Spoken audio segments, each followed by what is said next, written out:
Selamat datang di Podcast Rubik, podcast ruang bicara, bimbingan, dan konseling. Nah, pada kesempatan hari ini, aku selaku host, Welia Fitri Atika, akan berbincang-bincang mengenai seputar bimbingan dan konseling di sekolah. Nah, guys, hari ini juga aku mengundang narasumber dari alumni salah satu sekolah, yaitu SMAN 2 Cikarang Barat.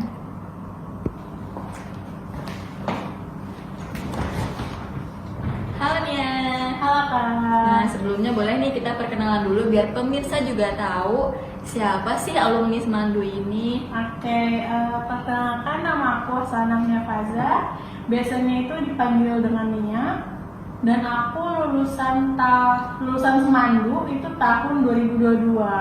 Udah 3 tahun yang lalu ya. Iya. Udah cukup lama ya. Iya, lumayan. Oke, nah sebelumnya aku juga sebelum kita berbicara lebih luas nih mengenai BK di sekolah, aku mau tahu BK itu apa sih? Setaunya sih ya, karena orang awam ya, karena BK itu adalah kayak suatu saluran yang kayak untuk kita bercerita gitu, untuk kita bercerita di sekolah gitu, itu tempatnya di guru BK. Nah, BK yang dia tahu sendiri juga itu tempat ceritanya anak-anak gitu, tempat ceritanya siswa-siswa sekolah tersebut. Berkeluh kesah ya. Oke, nah terus kan di BK itu setahu aku ada azas-azas ya. Nah, azas-azas di BK itu apa aja sih? Mungkin karena aku orang awam ya Kak gitu, yang aku paling tahu itu mungkin kerahasiaan, karena itu tuh penting banget, karena kan setahu aku guru BK itu kan tidak boleh ember mulutnya gitu ya, tidak boleh kemana-mana. Nggak boleh bocor ya. Iya benar, jadi ya pasti kerahasiaan ya sih Kak. Oke. Nah, ngomong-ngomong tadi kita alumni Semandu ya. Nah, sebagai ini ya nih alumni SMAN 2 Cikarang Barat. Nah, gimana BK di Semandu itu gimana sih?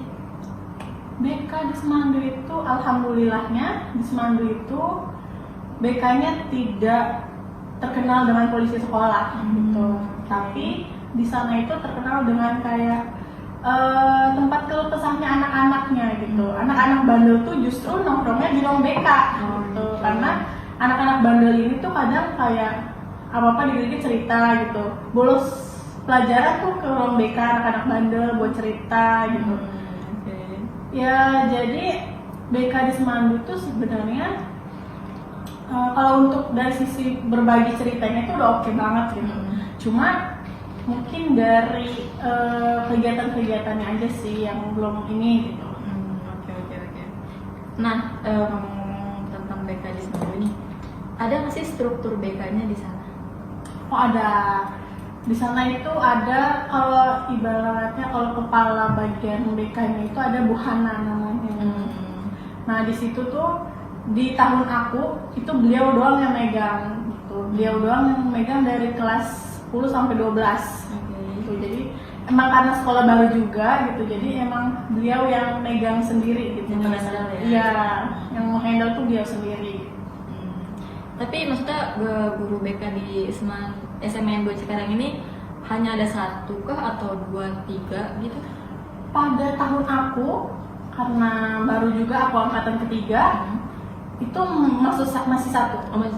Tapi setelah berkembang sekarang, setahu aku karena aku lumayan dekat juga sama guru BK-nya, sekarang ada 3. Oh, jadi nah kalau misalnya tadi Nia bilang ada 3 guru BK ya. Nah, satu guru BK tuh megang berapa anak sih kalau untuk per satu guru BK-nya?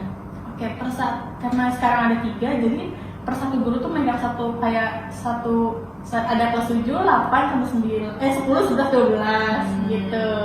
Jadi misalnya Bu Hana megang kelas 10, terus Bu Zahra megang kelas 11 gitu. Jadi setiap guru BK itu megang satu kelas itu. Jadi per kelas 7, kelas 8, kelas 9 gitu. Oke.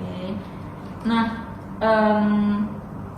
identiknya kan kalau BK ini dari tahun aku sekolah mungkin ya dulu kayak terkenal tuh polisi sekolah yang suka gunting rok lah, atau misalnya suka gunting rambut atau dan sita-sita barang dan sebagainya.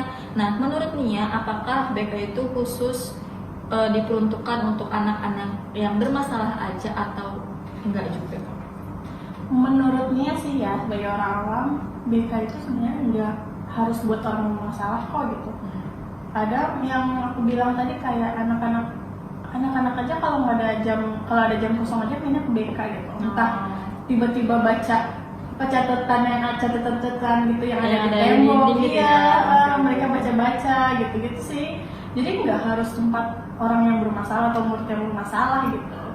Jadi bisa aku tarik kesimpulan kalau BK tuh ya bisa buat kita sharing, bisa buat kita kayak misalnya kita lagi gabut nih atau lagi bosen, kita bisa ke BK. Iya benar-benar. Karena kan maksudnya masih banyak orang-orang yang berpikiran bahwa BK itu tanda kutip menyeramkan, BK itu jahat, gitu. Kita kayak apa yang negatif yang lebih ke polisi sekolah, kayak gitu. Berarti mungkin di Semandu tuh lebih bisa mengcover itu ya, dari dari kata-kata itu. Nah terus ngomong-ngomong tentang seputar BK juga nih, itu kan tadi udah lumayan jauh ya. Cuman aku juga mau tahu kegiatan BK di SMA 2 Cikarang itu ada apa aja dan gimana sih? Oke, kalau untuk ngomongin kegiatan BK, karena balik lagi sekolahnya pada saat itu sekolah baru banget, pembangunannya dia baru ada 3 gedung. Kalau untuk kegiatan sih belum ada sih sebenarnya. Cuma pas di awal masuk itu tuh kita ada tes buat ngambil jurusan. Jadi di awal itu nih ada tes kertas, selembar kertas gitu, isinya soal-soal tentang IPA, IPS.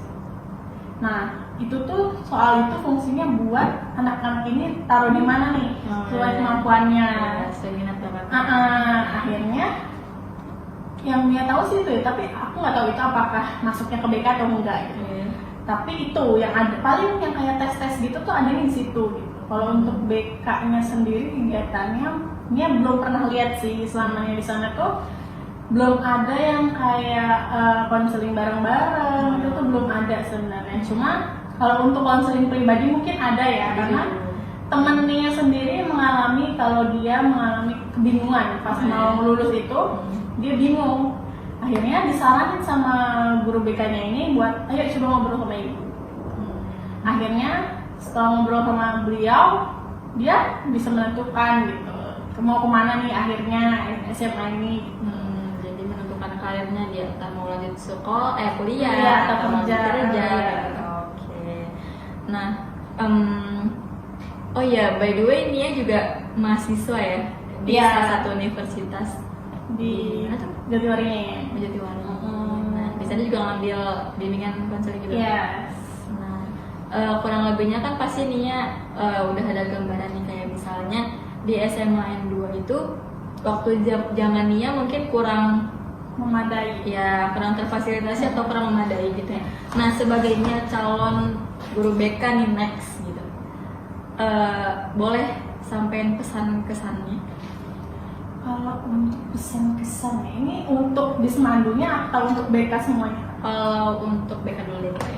Untuk BK itu mungkin karena nih dengar bukan dari sekolah Semandu ya, BK itu sekarang terkenalnya itu masih ada guru-guru yang kuno, memakai cara kuno. Kayak masih menggunting rok, menggunting rambut. Gitu masih ada ya?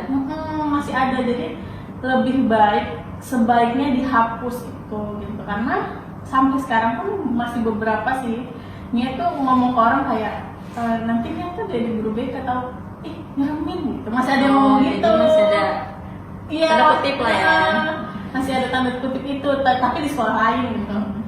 Terus katanya enggak kok, malah sekarang tuh guru BK tuh harusnya jadi tempat cerita gitu. Jadi belum semua guru BK itu menerapkan BK itu tempat cerita. Masih menerapkan BK itu polisi sekolah. Nah sebaiknya buat guru-guru BK nanti terapkan BK itu sebagai tempat cerita, bukan sebagai tempat kematian, bukan sebagai tempat kematiannya para siswa gitu. Kalau untuk BK di Semandu lebih banyak lagi kegiatannya. Kayaknya kalau konseling kelompok seru banget sih kayaknya, karena tapi udah diterapin. Masa udah pernah ada kegiatan yang ikuti? Kalau pas tahunnya sih belum kan. Jadi nggak tahu ya di tahun ini gitu atau tahun setelahnya lulus mungkin ada kali ya, cuma ya nggak tahu. Kayak seru deh kalau ngadain konseling kelompok gitu, karena anak Semang itu seru-seru banget gitu, Masih aktif. aktif dari semua ekskul-ekskulnya, terus dari kegiatan-kegiatan sekolah tuh mereka aktif gitu. Oke. Apalagi nanti kan kalau misalnya ada konseling kelompok gitu kan pasti aktif gitu, seru gitu sih. Jadi bisa berbagi pendapat, berbagi cerita juga Iya. dan pengalaman masing-masing ya. Oke deh, mungkin kita hanya itu saja yang bisa kita sampaikan pada podcast kali ini mengenai seputar bimbingan konseling di SMA N2 Cikarang Barat bersama alumni Hasanah Nia Fajar. Terima kasih teman-teman. Jangan lupa kalian like, comment, and share video ini, dan jangan lupa ya subscribe juga channel aku. Bye bye.